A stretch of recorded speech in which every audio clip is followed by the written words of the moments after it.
Zee 24 तास एक पाऊल पुढे। तर नाशिकची महापालिका काबीज केल्यानंतर मनसेने आता मालेगावची महापालिकाही ताब्यात घेण्याचा चंग बांधलाय। यासाठी गेल्या अनेक दिवसांपासून नाशिकचे सर्व पदाधिकारी मालेगावात तळ ठोकून आहेत। शिवसेनेचं नाशिकच्या ग्रामीण भागातलं वर्चस्व उखडून टाकण्यासाठी कार्यकर्ते चांगलेच कामाला लागले।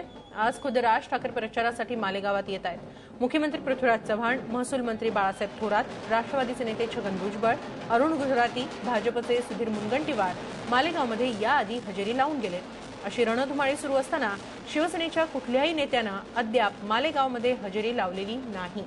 सेनेचा जिल्हा आणि शहर कार्यकारिणी अद्याप बरखास्त अवस्थेत असून या सुंदोपसंधीचा फायदा मनसेलाच अधिक होण्याची शक्यता वर्तवली जाते। दरम्यान आजच्या जाहीर सभेत राज ठाकरे बिहार दिनावर आपल्या पक्षाची भूमिका स्पष्ट करण्याची शक्यता आहे।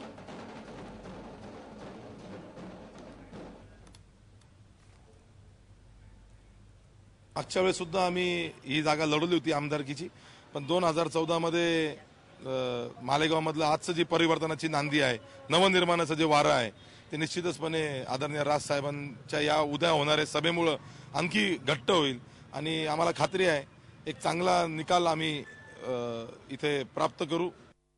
झी 24 तास एक पाऊल पुढे।